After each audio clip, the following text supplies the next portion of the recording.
Jadi kemarin gue baru beli helm baru. Nah, helm ini adalah helm yang gue idam-idamkan dari dulu, yaitu Arai Rapid Neo.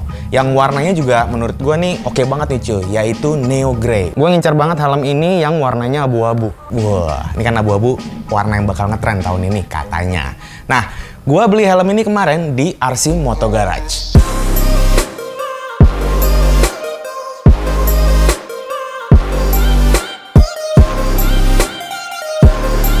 Di sini banyak banget helm branded yang keren-keren. Selain itu banyak juga aparel kece dari brand ternama. Misalnya kayak Kusitani, Arai, Nolan, atau Taichi. Jadi buat kalian yang lagi mau nyari aparel, RC Moto Garage ini salah satu toko yang gua rekomendasiin. Oke, stop ngomongin tokonya karena bukan itu inti ceritanya. Kenalin, ini teman gue, namanya Rangga, tapi biasa gua panggil Moong. Mungkin karena dia banyak moong. Dia salah satu orang penting di RC Moto Garage.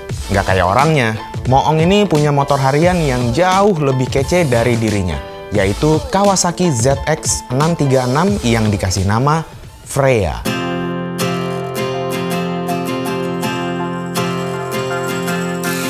This is the hour, the darkest place, Dante's Inferno, the devil's maze.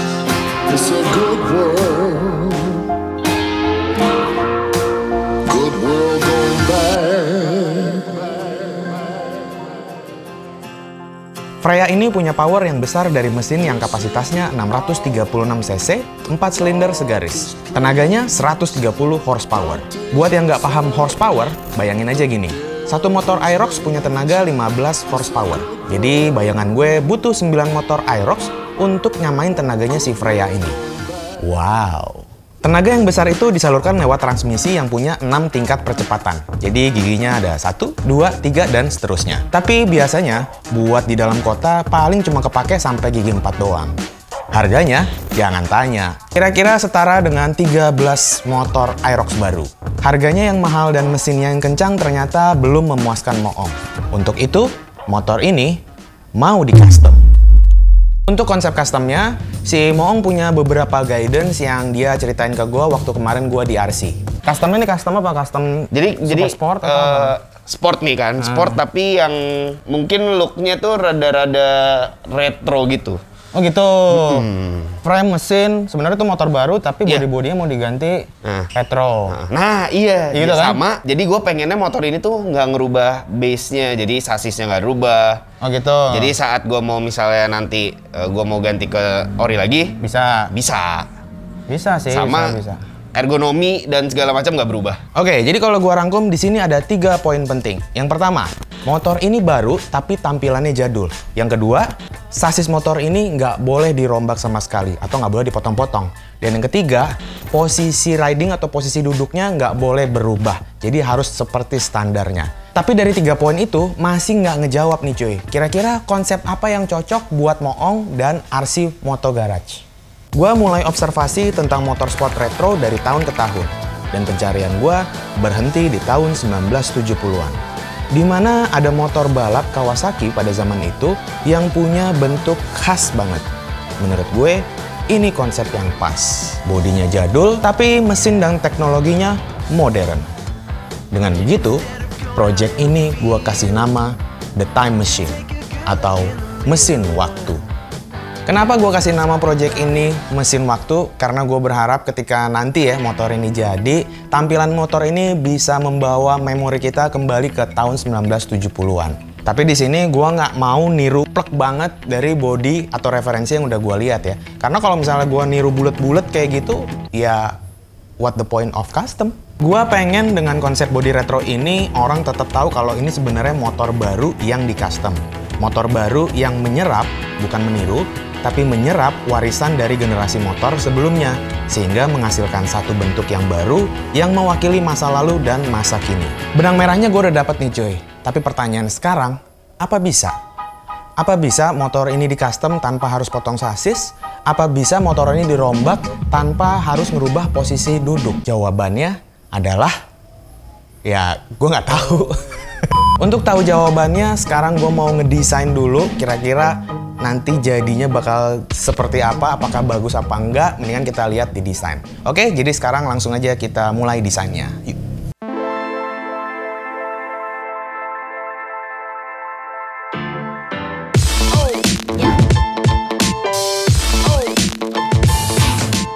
Oke cuy, ini seperti yang kalian lihat ya, gue udah ada gambar bahan dari ZX636 yang standar. Nah, hal pertama yang gue mau lakuin adalah ngelepas semua bagian body-body standarnya.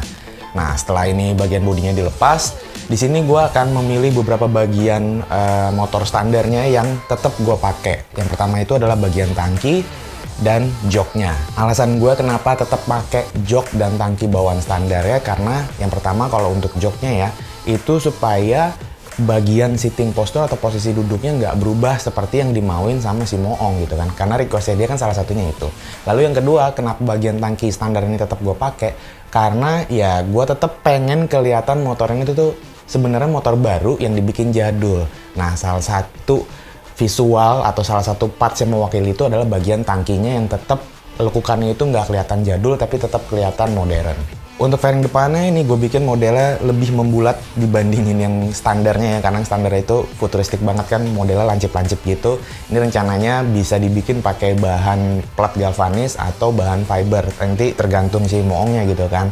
Dan untuk model fairingnya sendiri sebenarnya ini bukan yang full fairing seperti yang dari banyak referensi yang gue udah lihat ya. Ini gue bikin lebih ke half fairing atau bikini fairing. Untuk kelengkapan di bagian fairing ini, di bagian depan gue pasangin lampu yang ukurannya 5,75 inch. Untuk lampu ini bisa pakai LED atau pakai yang H4 biasa atau halogen gitu kan. Kalau udah pakai fairing, udah pasti pakai mika.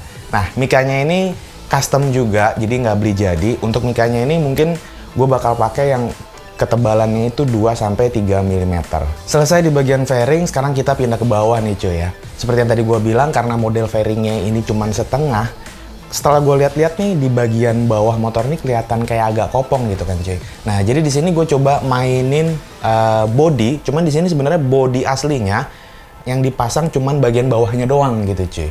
Karena aslinya si fairingnya ZX636 ini dia bisa dilepas bagian atas dan bawahnya gitu kan. Nah, di sini yang gue tetap pakai adalah bagian bawahnya. Lanjut ke bodi belakang.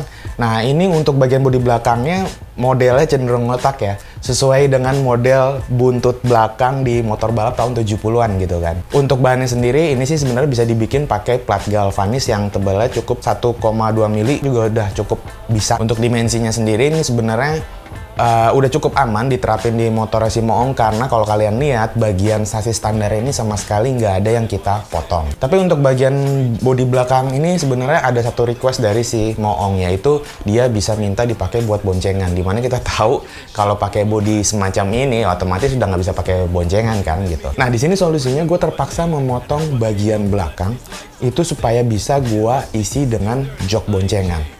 Dan sisa potongannya itu gue bikinin jadi cover penutup. Agak aneh sih sebenarnya bentuk cover belakangnya ketika si bagian atas itu dibuka dan dipakai buat boncengan gitu. Tapi ya itu solusi yang paling realistis. Terakhir bagian knalpot nih cuy. Karena ini konsepnya adalah motor tahun 70-an, setelah gue ngeliat-ngeliat ternyata emang kalau mau ganti model knalpot yang sesuai dengan eranya itu modelnya ya cuman kayak silinder doang gitu kan. Bentuknya panjang seperti ini. Biasanya nih kalau di aftermarket pada zamannya itu merek yang terkenal adalah knalpot Kerker.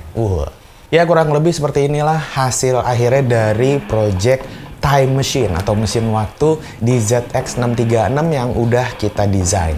Sebenarnya ini masih desain teknis banget, jadi sebenarnya kalau dilihat ya masih berantakan banget sih desainnya. Dan kemarin gue udah minta tolong sama temen gue, Mas Toro, untuk ngerapihin desain yang udah gue buat. Dan hasilnya gokil cuy. Ini dia. Nah, sebenarnya ada satu masalah lagi nih cuy. Di tahun 2021 ini, timeline produksi Katros lagi padat-padatnya. Nah, di sini gue harus seleksi nih cuy motor yang masuk gitu, karena emang kapasitas produksi dari Katros sendiri nggak bisa banyak. Nah, gue mau nanya ke kalian, apakah project ini baiknya gue terima? Atau lebih tepatnya, apakah kalian mau project ini gue wujudkan?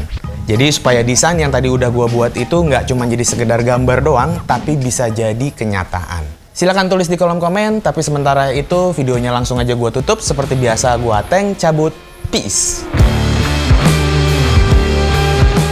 gue udah nanya nih ke followers sama subscribers.